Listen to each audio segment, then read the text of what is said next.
건강하게 역경을 잘 이기셔서 감사드립니다. 오늘은 어린이 주일인데 교회들이 너무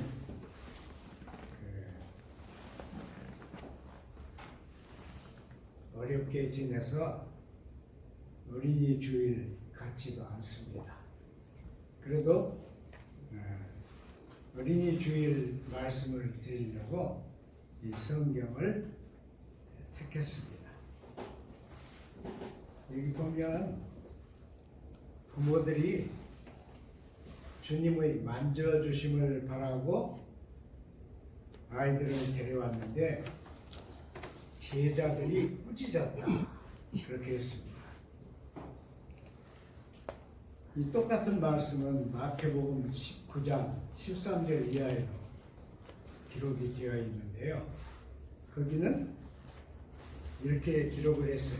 안수하고 기도하여 주심을 바라고 데리고 왔다. 똑같이 거기도 제자들이 꾸짖었다. 그래서 주님이 천국이 이런 자의 것이라 이렇게 말씀하셨다고 썼습니다. 또 마가복음 10장에도 있는데 거기도 똑같이 만져주심을 바라고 데리고 왔다. 제자들이 꾸짖으니 여기는 또 특별하게 예수님이 분노하셨다. 예수님이 노하셨다. 그래서 하나님의 나라가 아니라 이것이다. 어린이처럼 하나님 나라를 받들지 아니하면 천국에 이르지 못한다. 이렇게 했습니다. 왜 제가 이걸 다 읽어드리는가 그러면 이렇게 공관복음에 다 기록이 됐다는 뜻은 분량이 적어도 아주 중요한 예수님의 말씀이었다. 그런 뜻이죠. 그래서 이렇게 이제 있는데 제자들은 누구를 야단쳤을까요? 애들을 야단쳤을까요? 데리고 온 부모들을 야단쳤을까요? 제자들은 애들을 야단쳤어요. 그래서 주님께 오지 못하게 했습니다. 세상이 변해서 그런지는 모르지만은 제가 80년대 성지에 갔었는데 가이드가 제일 처음에 한 말이 애들 이쁘다고 머리 만지지 마세요. 그랬어요.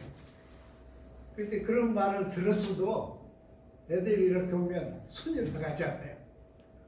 그러면 이제 가이드가 만지지 말라.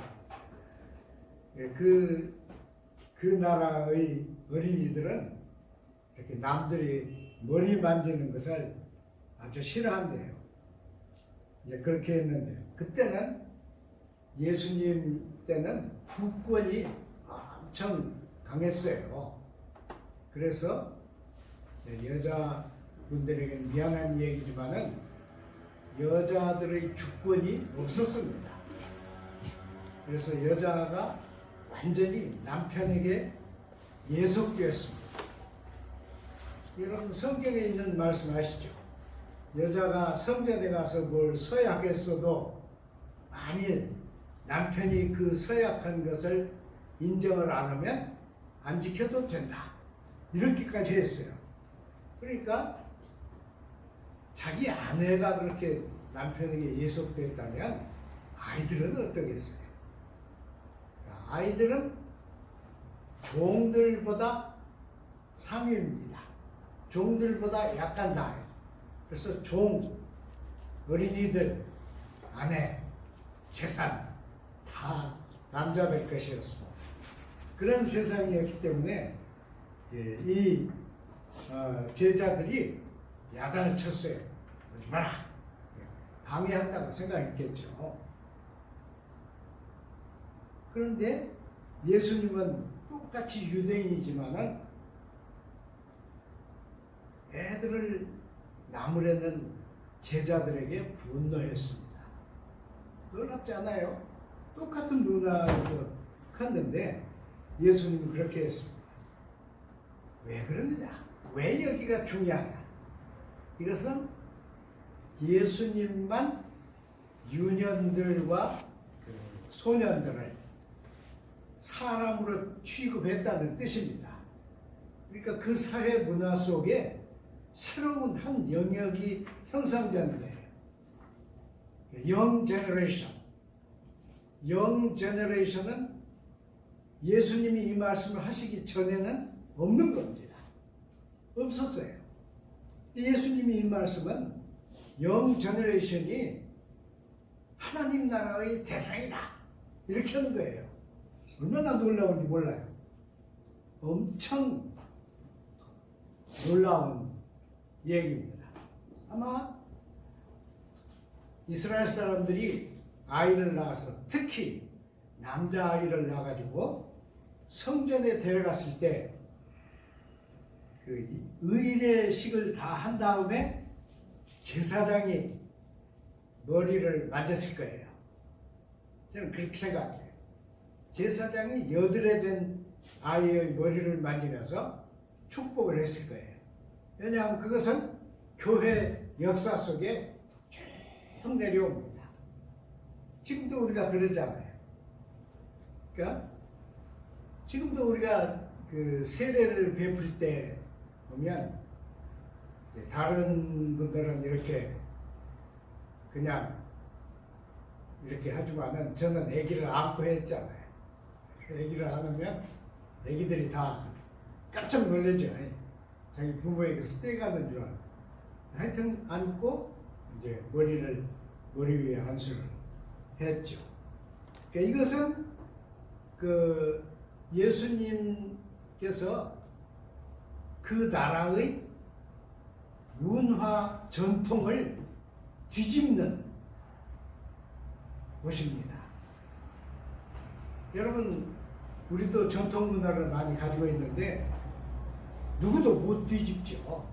예수님께서 뒤집어요. 하나님 나라는 이런 자의 것이다. 이런 자들의 것이다.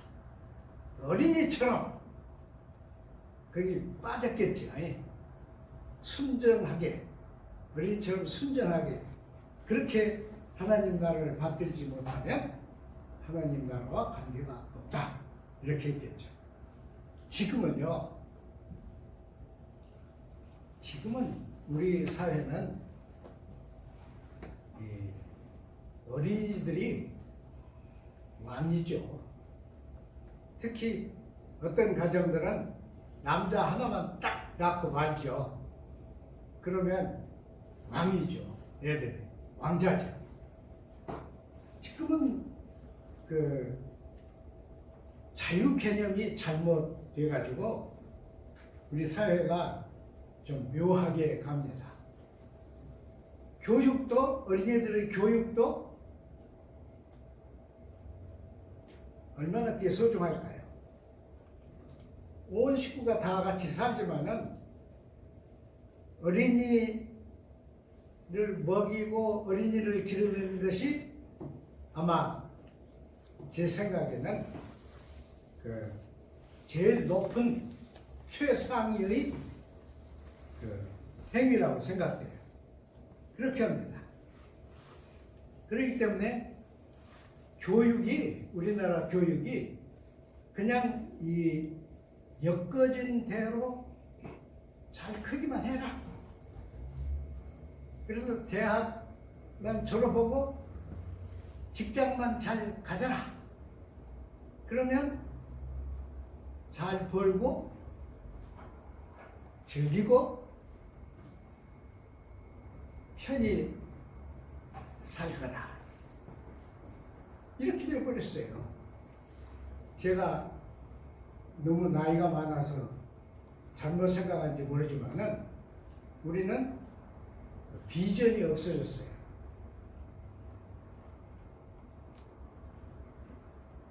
(2020년대의) 이 어린이들이 다 자라서 성년이 되면 우리 사회가 어떻게 될까? 어떻게 돼야 하겠다? 어떻게 됐으면 좋겠다? 하는 생각을 가진 대한민국 국민은 하나도 없습니다. 아무도 없어요. 그래서 잘 가서 좋은 직장 갖고 돈 잘 벌고 그리고 행복하게, 그것만 우리 모두의 머리를 점령하고 있습니다. 이렇게 되면 우리는 그 노동자를 기르는 일에 온 정신을 다 쏟는 거예요. 가정도 그러고 부모도 그러고 사회도 그러고, 물론 정부는 말할 것도 없고요. 그러면 뭐가 돼요? 돈 잘 버는 노동자군을 만드는 겁니다. 특히 지금 우리 좌파 정부는 노동자가 제일이죠. 그래서 국회의원 많이 얻었으니까 노동자만을 위한 정책을 좀 바꾸겠느냐고 물었더니 바꾸면 지지를 잃으니까 못 바꾼다 그랬죠. 제가 정치 얘기하려고 하는 거 아니에요. 그러니까 이것을 우리가 잘 말하면요, 어떤 자녀들을 우리가 기르려고 하는가 그러면 지나치게 불행하지 않은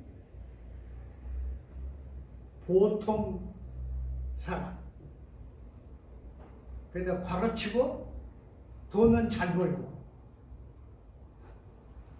세상을 즐기고 그리고 행복하고, 그러니까 이것을 우리가 줄이면요, 더 줄이면, 이건 제가 만든 용어니까 용서하고 들으세요.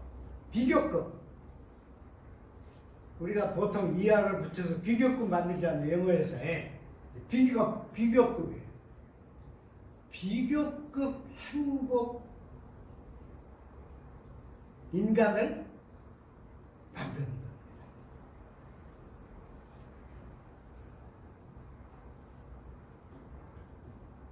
저는 제 얘기해서 미안하지만 저는 이래요. 집에서 엄청 막 피곤하고 죽게 생겼으면 제가 우리 집에서 이런 얘기 했어요.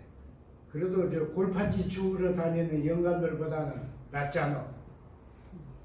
예. 그리고 동에서 시키는 일 하러 다니는 것보다 낫잖아. 매일 자기가 원하는 책이나 읽고 편하게 쉬고.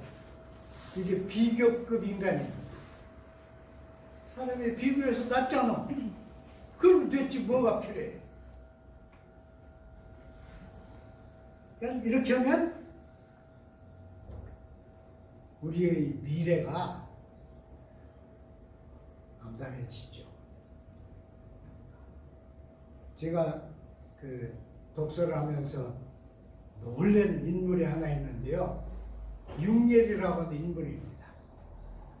이 사람은 독일 사람이에요. 이 사람은 1차 대전 때 군대에 가가지고 18차례 부상당했습니다. 한두 차례도 아니고 18차례면 어떠겠어요. 1차 대전 끝나고 제대해가지고 공부를 했는데, 이 사람의 이념은 어떤 것인가 그러면 모든 사람이 민족과 국가를 위해서 높은 이념을 가지고 거기 총동원 돼야 한다.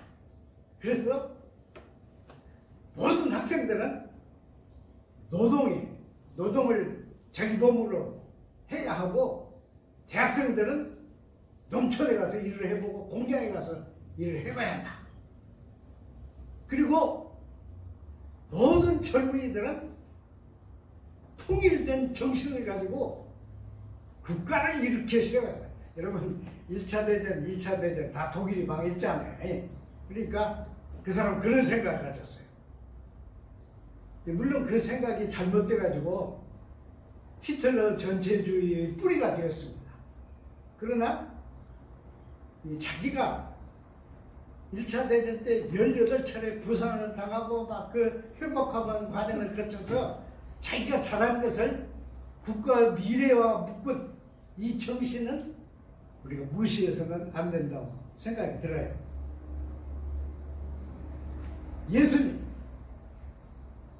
예수님은 온 사회가 사람 취급받는 어린이들을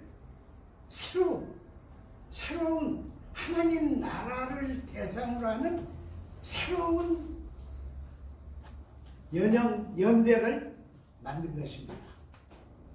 그래서 이 예수님의 말씀이 중요합니다.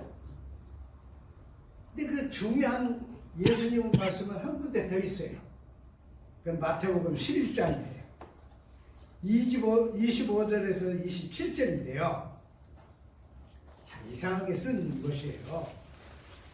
그때 예수께서 대답하여 가라사대, 누구에게 대답했는지 몰라요. 질문한 자도 없는데 예수님이 대답하여 가라사대, 천지의 주제이신 아버지시여, 이것을 지혜롭고 슬기 있는 자들에게는 숨기시고 어린아이들에게는 나타내심을 감사하나이다. 옳소이다. 이렇게 된 것이 아버지의 뜻이니이다. 내 아버지께서 모든 것을 내게 주셨사오니 아버지 외에는 아들을 아는 자가 없고 아들과 또 아들의 소원대로 계시를 받는 자 외에는 아버지를 아는 자가 없느니라 그랬습니다. 무슨 말 같아? 이 말씀은 천국이 이런 자의 것이니라 하신 말씀의 상응한 그런 말씀이에요.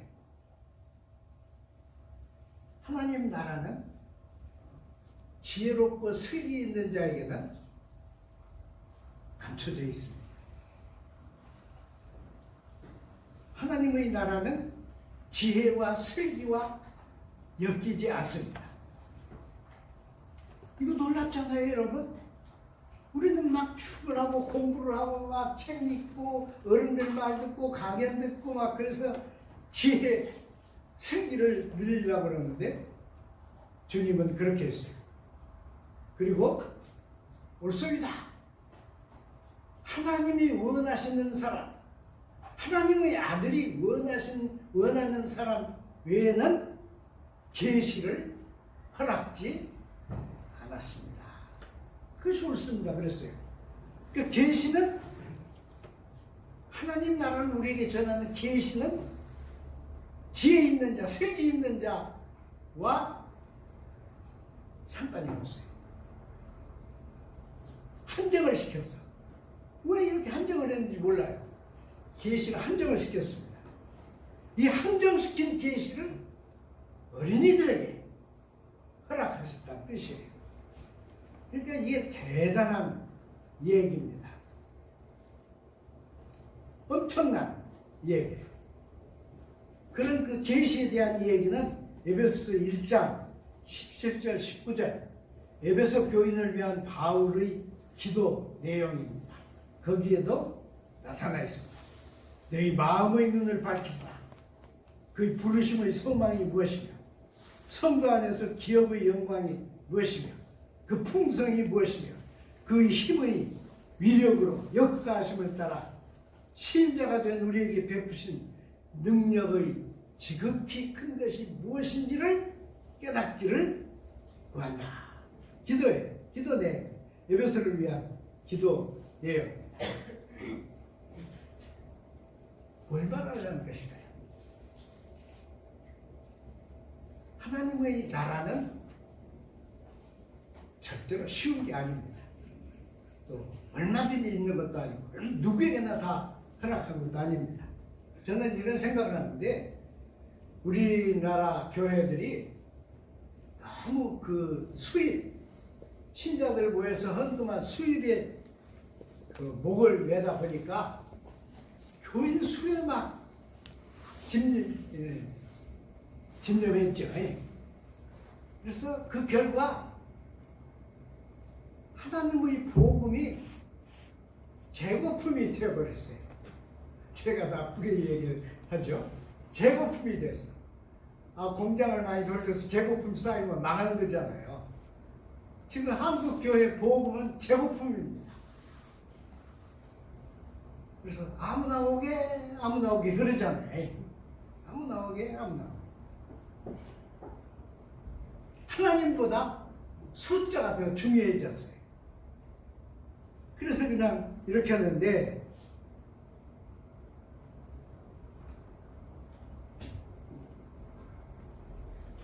교회가 이번에 큰 일을 겪으면서요, 좀 회개했으면 좋겠어요. 바꿨으면 좋겠어요. 신천지 잘못하면 막 드러났잖아요. 됐으면 좋겠어요. 복음을 어떻게 만드는가 그러면 덤핑 시켰어요. 덤핑 시켰습니다. 그래서 교회는 어떻게 해요, 여러분? 세일스. 제가 상점 창문에 90%까지 세일하는 거 저는 본 일이 있어요. 그럼 그 뭐를 팔아요? 버리지.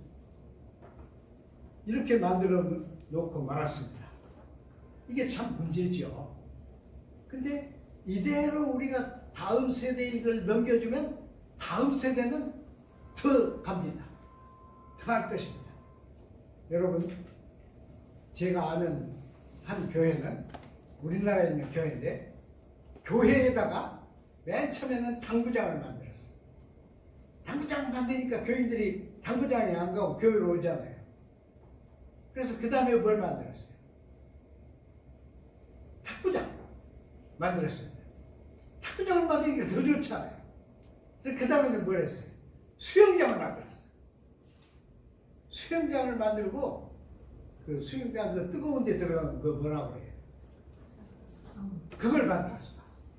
그랬더니 주일날 저 펜션으로 가야 할 사람들이 다 교회로 와가지고, 교회에서 1시간 예배드리면 점심 주잖아요. 점심 먹고는 마음대로 거기서 놀잖아요. 뭘 바치다. 이 교회가 얼마나 잘 됐는지 모른다.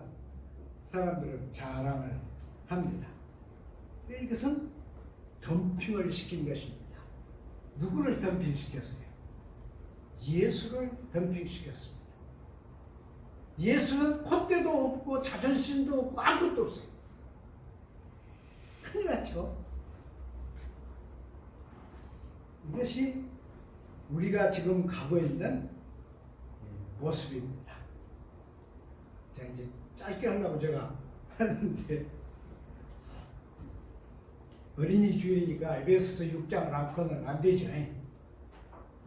거기 보면 다 읽지 말고요. 거기 보면 이랬어. 아비들아, 여기는 어린이들이 없으니까, 아비들아, 너희 자녀들을 노엽게 하지 말고 오직 주의 교양과 훈계로 양육하라. 그랬습니다. 주의 교양이 무엇이 돼요? 여러분, 주의 교양이 무엇입니까?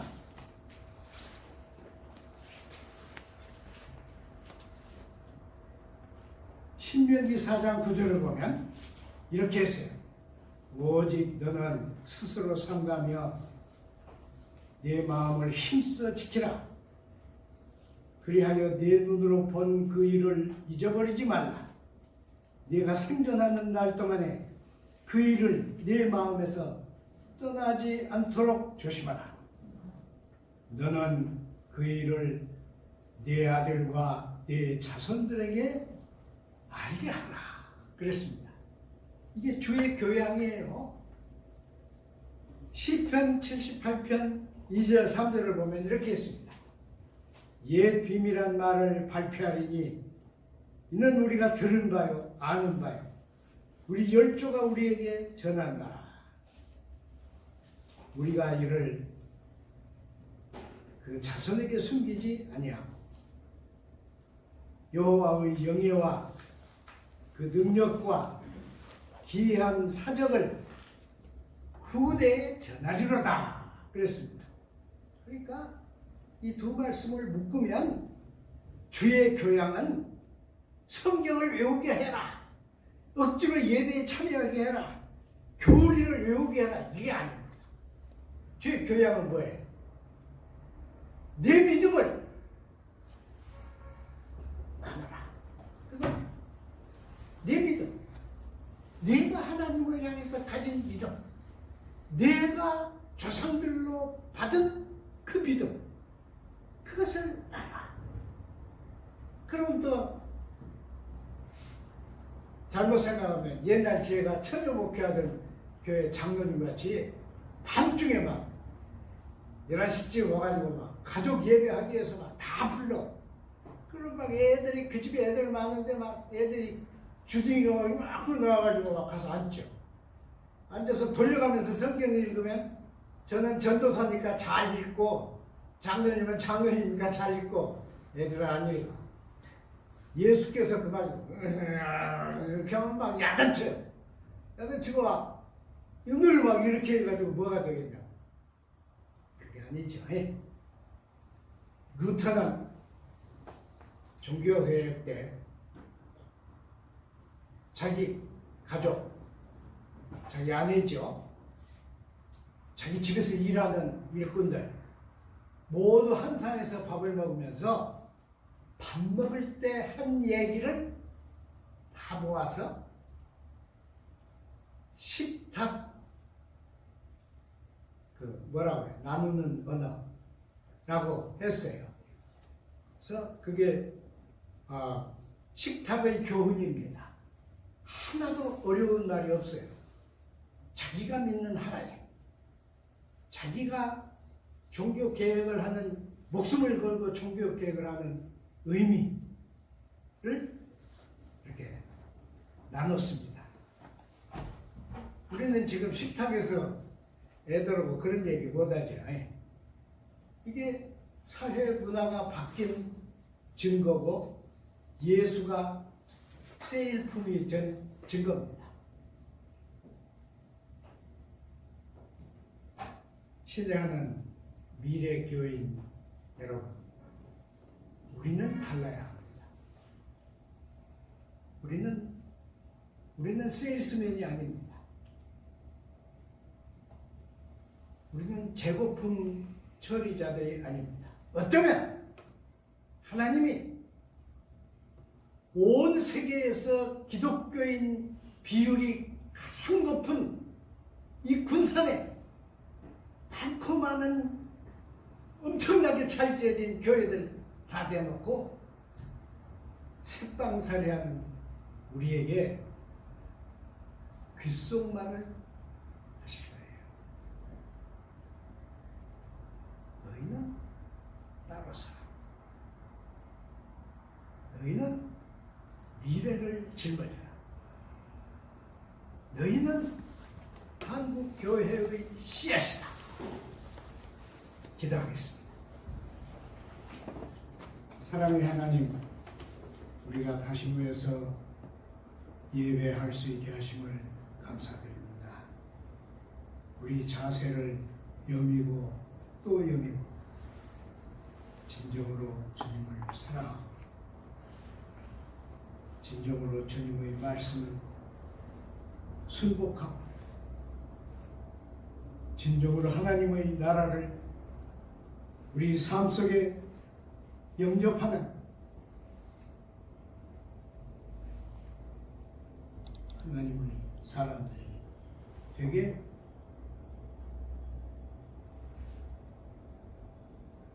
우리 모두의 머리를 만져주시고 하나님의 계시를 우리에게 허락하여 주옵소서. 예수님 이름으로 기도드리나이다. 아멘.